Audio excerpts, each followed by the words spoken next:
Dans le logiciel Pixelmator Pro, on va créer un nouveau document et on va partir d'un modèle, d'accord, par exemple celui-ci, et je vais vous montrer comment, en partant des templates de Pixelmator Pro, on peut arriver à modifier ça et le personnaliser facilement. Donc par exemple, ici, vous voyez qu'on a la possibilité déjà de changer la forme en fait des formes vectorielles qui sont derrière. Donc je vais changer, par exemple, je vais prendre ça. Ici, vous allez pouvoir très facilement, comme on l'a déjà vu dans un tutoriel, changer la couleur. Donc, par exemple, se mettre en vert. Et ici, on va très facilement également pouvoir remplacer la photo du modèle par une autre photo.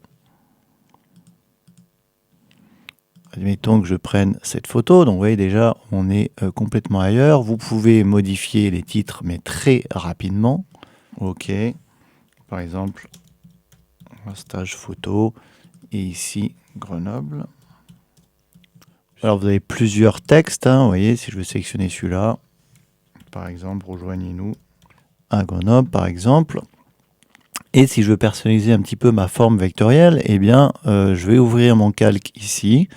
Je vais sélectionner la forme. Hein. Vous voyez que sur le template, si je reviens voilà, sur l'outil pointeur, ici, le fait de changer de forme, en réalité, c'est la sélection de calque hein, qui change dans le template. Donc, si la forme 3, vous n'êtes toujours pas tout à fait content de ce qu'elle propose, on va pouvoir, par exemple, la personnaliser en la faisant tourner comme ça. Vous voyez, j'appuie sur commande et je fais tourner ma forme.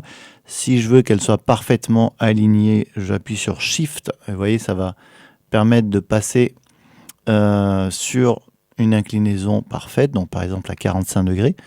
Ok, donc ça pourrait me convenir, mais je peux aller encore un petit peu plus loin. Comme toutes les formes vectorielles qu'on a dans Pixelmator Pro, je peux double-cliquer dessus et là, j'ai accès à mes points. Donc je vais pouvoir changer ma forme un petit peu comme je veux. Donc par exemple ici, ce point, si je veux le supprimer, je fais un clic droit dessus, je le supprime. Je peux supprimer le point, donc d'abord sélectionner le point, puis le supprimer également ici, pour avoir des formes un petit peu plus simples. Et je vais également supprimer celui-là, pour faire par exemple, voilà, une sorte de losange.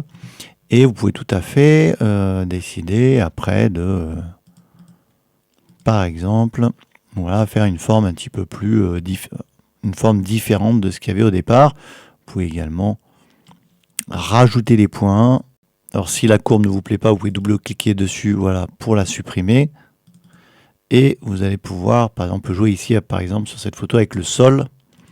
Voilà, je vais double-cliquer également ici pour pouvoir, voilà, vous voyez que les points vont se symétriser facilement. Ce que je pourrais faire également, si je veux vraiment éviter ce petit jaune au-dessus, je pourrais aller retoucher ma photo et augmenter, vous voyez, sa taille. Je pourrais également augmenter peut-être un petit peu la forme et la faire arriver peut-être jusqu'en haut finalement.